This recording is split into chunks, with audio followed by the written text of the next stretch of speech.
First open Start and type Control Panel. Open Control Panel. Click on Network and Internet. Click on Network and Sharing Center. Click on your network connection. Click on Properties.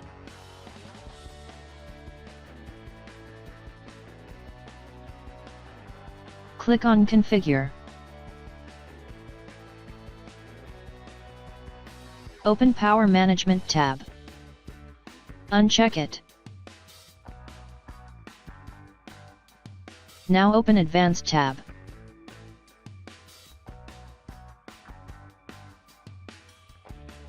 Click on Roaming Aggressiveness. Select Medium or High Medium.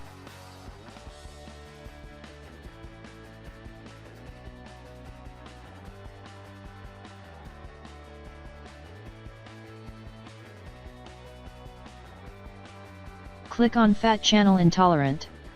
Select Enable and press OK.